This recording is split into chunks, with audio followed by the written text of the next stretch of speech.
ഇന്ന് നമ്മളിവിടെ തയ്യാറാക്കുന്നത് പച്ചമുളക് കൊണ്ടുള്ള മുളക് കൂട്ടാനാണ്. സാധാരണ ഈ കൂട്ടാൻ വളരെ എളുപ്പത്തിൽ തയ്യാറാക്കാൻ പറ്റുന്ന ഒന്നാണ്. അപ്പോൾ ഇതെങ്ങനെയാണ് തയ്യാറാക്കുന്നതെന്ന് നോക്കാം.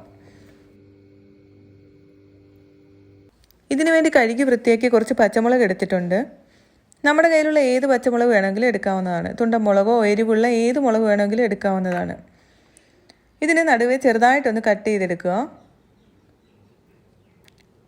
ഒരു പാൻ അടുപ്പത്ത് വെച്ചിട്ടുണ്ട്. ഇത് ചൂടാവുമ്പോൾ 1 ടീസ്പൂൺ കടുക് ഇട്ട് കൊടുക്കാം. ഇനി ഇതിലേക്ക് 1/2 ടീസ്പൂൺ ഉലുവയും കൂടെ ഇട്ട് കൊടുക്കാം. ഇനി വേണ്ടത് 1/2 ടീസ്പൂൺ ചെറിയ ജീരകമാണ്. ഇതും ചേർത്ത് നന്നായിട്ടൊന്ന് വറുത്തെടുക്കുക.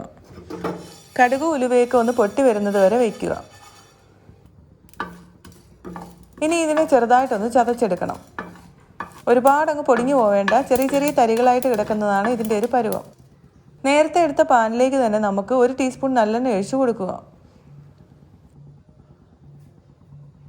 എണ്ണ ചൂടാകുമ്പോൾ നമ്മുടെ പച്ചമുളക് ചേർത്ത് കൊടുക്കാം. പച്ചമുളകിനെ ചെറുതായിട്ടൊന്ന് വഴറ്റിയെടുക്കാം.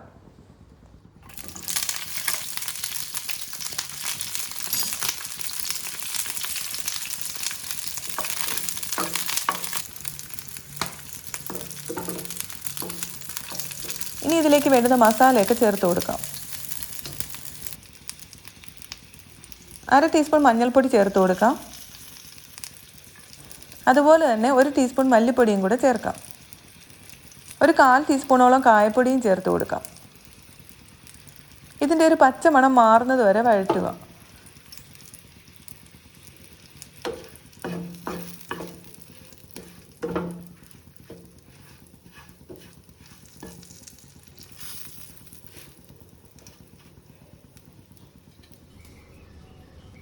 ഇനി ഒരു ചെറിയ ഉരുള വലുപ്പത്തിൽ പുളിയാണ് വേണ്ടത്.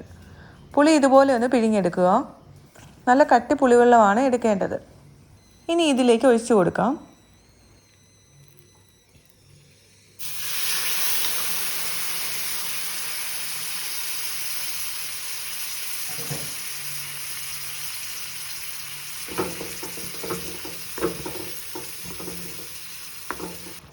ഇതൊന്ന് തിളച്ച് വരുമ്പോൾ ആവശ്യമായ ഉപ്പും ചേർക്കാവുന്നതാണ്. പുളി ചേർക്കുന്നതുകൊണ്ട് പച്ചമുളകിൻ്റെ എരിവ് കുറയുന്നതാണ്.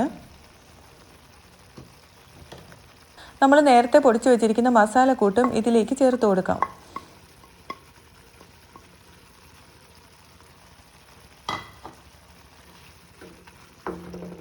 കുറച്ച് കറിവേപ്പിലൂടെ ഇട്ട് കൊടുക്കാം. ഒരു മീഡിയം ഫ്ലെയിമിൽ വെച്ച് വേണം ഇത് കുക്ക് ചെയ്തെടുക്കാൻ. അവസാനമായിട്ട് നമുക്ക് ചേർക്കേണ്ട ഒരു ചെറിയ പീസ് ശർക്കരയാണ്. ശർക്കര ഇതിലേക്ക് ചേർക്കുമ്പോൾ നല്ലൊരു ടേസ്റ്റ് ആയിരിക്കും നമ്മുടെ ഈ കൂട്ടാൻ. ഒരു 2 മിനിറ്റ് ഇതൊന്ന് തിളപ്പിച്ചെടുക്കാം. ഇതൊന്ന് കുറുകി വരുമ്പോൾ ഫ്ലെയിം ഓഫ് ചെയ്യാം. ഇനി 1 ടീസ്പൂൺ വിനാഗിരി കൂടി ചേർത്ത് കൊടുക്കാം. അപ്പോൾ നമ്മുടെ മുളക് കൂട്ടാൻ ഇവിടെ തയ്യാറായി കഴിഞ്ഞു. 2 ദിവസം ഇതിങ്ങനെ ഇരുന്നെങ്കിൽ മാത്രമേ പച്ചമുളകിൽ ഉപ്പും പുളിയും ഒക്കെ പിടിച്ച് ഇതിൻ്റെ ഒരു സ്വാദ് അറിയാൻ പറ്റുകയുള്ളൂ. ചോറിൻ്റെ കൂടെയും ചപ്പാത്തിയുടെ കൂടെയും നമുക്ക് ഇഷ്ടമുള്ള എന്തിൻ്റെ കൂടെയും സൈഡ് ഡിഷായിട്ട് വെച്ച് കഴിക്കാവുന്ന ഒന്നാണിത്. പച്ചമുളക് കൊണ്ട് ഇതുപോലെ തയ്യാറാക്കി നോക്കിയിട്ടില്ലെങ്കിൽ എല്ലാവരും ഒന്ന് തയ്യാറാക്കി നോക്കണം. ഏവർക്കും ഇഷ്ടമാവും. നിങ്ങളുടെ കൂട്ടുകാർക്കൊക്കെ ഷെയർ ചെയ്ത് കൊടുക്കാൻ മറക്കല്ലേ.